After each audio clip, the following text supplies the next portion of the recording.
தமிழக வெற்றிக் கழகம் தனது தேர்தல் அறிக்கையில் அளித்த மிக முக்கியமான வாக்குறுதிகளில் ஒன்றான மகளிர் மாதாந்திர உதவித்தொகை திட்டத்தை செயல்படுத்துவதற்கான ஆரம்ப கட்ட பணிகள் முழுவீச்சில் தொடங்கியுள்ளனர். தவேகா தலைமையிலான புதிய அரசு அமைந்த பிறகு பெண்களின் பொருளாதார முன்னேற்றத்திற்காக அறிவிக்கப்பட்ட இந்த திட்டம் மக்கள் மத்தியில் பெரும் எதிர்பார்ப்பை ஏற்படுத்தியுள்ளது.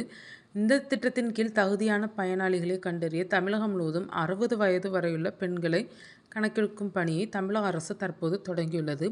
குடும்ப தலைவிகள் அல்லது தகுதியுள்ள பெண்களுக்கு இந்த தொகை வழங்கப்பட உள்ளது. ரேஷன் கார்டுகள் மற்றும் ஆதார் எண்களை அடிப்படையாக கொண்டு விடுபட்ட தகுதியுள்ள பெண்களை சேர்க்கும் வகையில் இந்த தரவு சேகரிப்பு பணி நடைபெற்று வருகிறது. தவேகா தலைவர் விஜய் அறிவித்தபடி வயது வாரியாக உதவித்தொகை பிரிக்கப்பட்டுள்ளது.